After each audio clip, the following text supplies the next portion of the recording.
Guys, today I was doing some research, typing into my Google Doc, and I clicked on an old document and from last year prospecting, and I saw the name of someone who I adored dearly, and immediately upon seeing the name, seeing this beautiful name of this deity, this religious figure that was perfect in every way, I became very sad. Because this guy, this incredible, flawless prospect, actually didn't exactly pan out initially, and it's got me feeling a certain type of way. Like I almost feel like just vlogging this.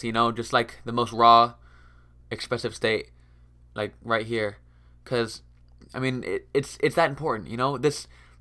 This guy, he can still do it. Okay, like I know that the historical landscape of comparisons of receivers have not been friendly to receivers that go out in the first year and don't do much. Like those receivers don't tend to be very productive. But I'm willing to just like let my nuts hang on this guy. He was that beautiful. His profile made my pee that hard. And when that happens, you kind of just gotta like let your nuts hang and just whip it out and say, okay, I'm putting my flag on this guy, no matter what happens. And we're gonna get into this guy in just 1 second. Actually, here I'm gonna put this down. I'm gonna go back to the traditional setting here. Okay. Beautiful. I'm gonna show you what I'm talking about here. So, if you couldn't figure out by now, this guy, his name is Bryan Edwards. Okay, Bryan Edwards broke out at the ripe age of 17 at South Carolina. This guy was younger than me, commanding 20% of his team's offense. Okay, no, that doesn't happen. His breakout age is in the 100th percentile among NFL receivers. This guy played so well at such a young age. It shouldn't be possible, but he did it. Okay, guys, watch. This is 2016. Okay, this is his freshman season. He's competing with Deebo Samuel and Hayden Hurst. Okay, two top 2 round picks. Okay, and they have both been pretty successful for their draft comps. Okay, but Bryan Edwards comes in, right. He scores 4 touchdowns. Samuel and Hurst catch 1 apiece. Bryan Edwards has 590 receiving yards on 44 catches. Okay, he was within 30 yards of Hayden Hurst and within 200 yards of Deebo Samuel as a 17-year-old freshman. This guy is special, as special can get. But wait, there's more. He improves on these numbers every single year because he's a dog. This dude is a dog. Okay, listen, watch. He goes to the next year, right? As a sophomore, dude comes in. Come on, man. Come on. He just whips it out on the entire team, dog. Almost 800 yards receiving as an 18-year-old sophomore, okay? More than Hayden Hurst, more than Shi Smith, more than Deebo Samuel, who missed games, but, like, you get it. This dude was just the pure alpha. He's a dog, okay? And he's getting some rushing work because this dude is dynamic, right? 5 total touchdowns. Fucking stud. Well, what more can you ask, right? I mean, you really can't ask for much more. But wait. There's more. We go to the next season, okay? Now, I'll admit, the season is a little bit less impressive than the other ones, but he still comes within how many yards? 40 yards of Deebo Samuel, and this was Deebo Samuel's last year on campus. Okay, Deebo Samuel would go on to be taken in the 2nd round, which is very high draft capital, and obviously he's a stud. But Bryan Edwards comes in and basically matches his production. He outproduces Shi Smith, who fucking sucks. Don't draft Shi Smith. But anyways, he's gonna be in the NFL. Edwards is a dog, but wait. There is more. Bryan Edwards' senior season, okay? He plays not a full season. I believe 9 or 10 games here, but it doesn't fucking matter. Dude has a monopoly of all the receiving work. 800 yards. Nobody had more than 500. We're talking about Shi Smith. Your dude couldn't even come close. And Shi Smith is going to play on Sundays, whether you like it or not, okay? Now this production alone, great. Some might say historical. I mean, this dude not only broke out as a 17-year-old, but then he continued his dominance all the way through, arguably getting better every single year, competing with Hayden Hurst, Debo Samuel, Shai Smith, Tavian Feaster, man, Rico. These guys are playing in the NFL, and he's a dog. You know, some people say, how do you know if it's a dog? Okay, how do you know if it's a dog? If it barks, is it a dog? If it is hairy, is it a dog?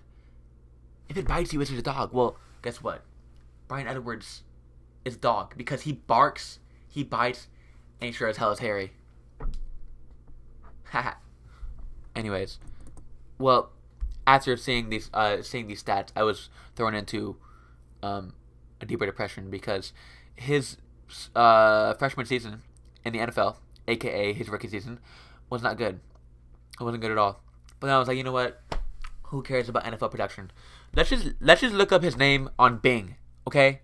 Cause Bing, right? And I was like, oh my god, how convenient. They have a fucking timeline for this kid, bro. A whole timeline for all his dude. Look at this. They have a timeline for him on campus, right? So 2016, he comes in, starts every single game as a freshman. Oh, of course he does. He's a stud. He breaks out there, 17 years old, and then as a sophomore, he comes in. He leads the team with 64 catches, 793 yards, and 5 touchdowns. What a beast. And as a junior, he comes in 800 plus yards. And in his senior season, he breaks the career reception record and receiving yard record from Alshon Jeffrey at South Carolina. They have a timeline, bro. Like, how many kids can you look up on, like, just, like, their name on Google, and a timeline will pop up of their production? Okay, this is checking a box in the process. Like, okay, I would say there is 5 players in the NFL that have a college timeline, if you look up their name and their name only, and that has to be a box checked in the profile. I mean, who else has that, you know? He's a dog in every way. But wait, there's more. Actually, keep it here. There's more. Obviously, I mean, just look at this, right? I mean, come on, like, my God. But look at this, right? Not only does he have all this production, but he plays special teams. He played special teams. He was getting carries, playing special teams. Okay, he's dynamic. Boy, he's probably just no. Wait a second, guys. He is 6'3", 212 pounds, playing special teams. This guy is the Bigfoot of prospects. He is, you don't see guys like this. Like, you're not supposed to be big, okay, athletic, dynamic, productive at a young age, with talent. Like, this doesn't happen. He somehow goes to the third round because, I mean, film matters, I guess. I don't fucking know, but he somehow slips to the third round and goes to Vegas, which was pretty forgiving because, I mean, look at their depth chart, right?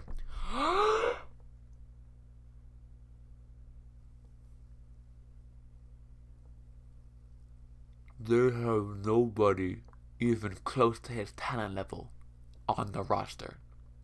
Henry Ruggs, give me Bryan Edwards. Zay Jones, give me Bryan Edwards. Nelson Aguilar, last year, he scored some points for me, so I like him. But long term, I'm taking Bryan fucking Edwards, okay? Hunter Renfrow, probably the worst wide receiver prospect to get drafted in the top 5 rounds ever. Give me Bryan Edwards. Give me Bryan Edwards every single time. Guys, like I said, history has not been fair to receivers that don't break out in their first season. Or not break out, but just show signs of life, okay? A guy like Justin Jefferson, you know he's going to be good. T. Higgins, Brandon Ayuk, you know they're going to be good because they were very good in their first season. And Edwards wasn't. And I understand that. However, Edwards' profile really is one of a unicorn.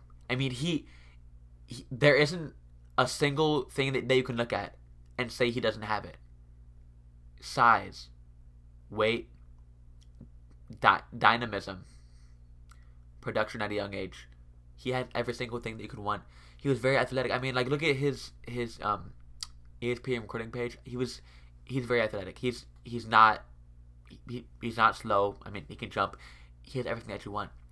And he had 200 yards as a rookie. 200 yards. That's it. I mean, it was not good. And he was competing with these guys. But I'm willing to bet. And this is a guy that says don't draft Kyle Pitts. He has to be an outlier. Don't draft Devontae Smith. He has to be an outlier. Like I understand the math behind things and the historical comps, but it would be very surprising if Edwards doesn't have a breakout season at some point, given his profile. He's just a unicorn. And looking at this, like this is probably the worst receiver room in the NFL. If not the worst, it's probably top 3. Like the Jets and whoever else, the Colts maybe. He's competing with nobodies, right? I mean, he's probably the best guy in there right now.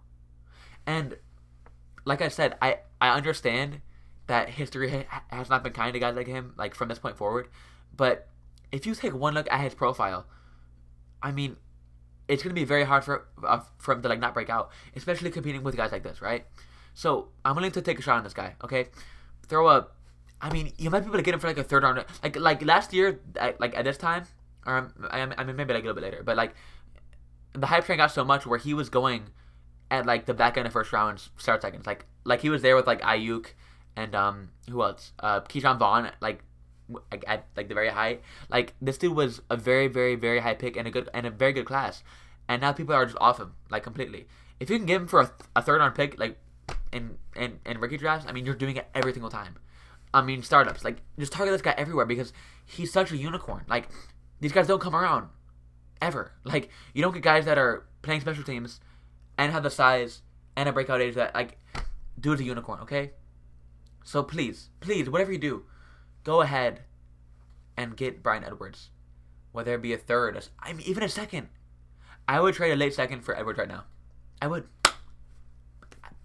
go ahead and take him in startups everywhere you can. Okay, and maybe if you're playing best ball, maybe in the 28th round of best ball drafts, you can stack him with Marcus Mariota. Okay, I'm not gonna judge you because he has that upside. He has that alpha build.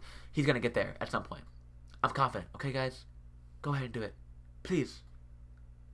It will be the best thing that you do for your team today.